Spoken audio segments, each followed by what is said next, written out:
Kenya stands to lose 400 billion shillings. 400 billion shillings funding from donors who support a majority of health services in Kenya, tuberculosis or TB included. This is even as experts project a possible increase in the number of cases because of reckless abandon that has seen many fail to present themselves to health centers for treatment of the respiratory disease. The disease presents symptoms similar to COVID-19, making many of the patients afraid to seek treatment. Charity Mwangi tells us more. 27-year-old Agnes Wairimo makes her way to the local health center in Nairobi. She's one of the few tuberculosis patients brave enough to seek treatment.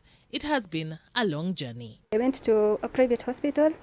I was given some medicines. I took them. After another 1 week, I started coughing, even coughing blood.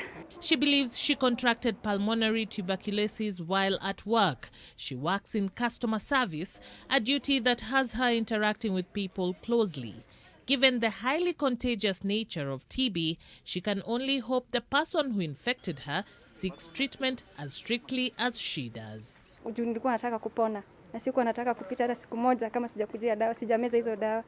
is one among thousands in Kenya battling TB, a disease whose treatment and management relies greatly on funding from the European Union and the Global Fund.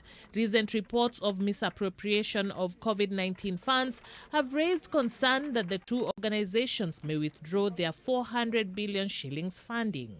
As it is, treatment of other respiratory diseases like TB has regressed owing to the stigma attached to COVID-19-like symptoms. The healthcare workers, because they are highly sensitized to COVID, they would want to test you for COVID, and we've seen some of the repercussions. For example, there are those who are anxious about being isolated and so forth. Reduced testing and treatment of TB reveals a worrying future.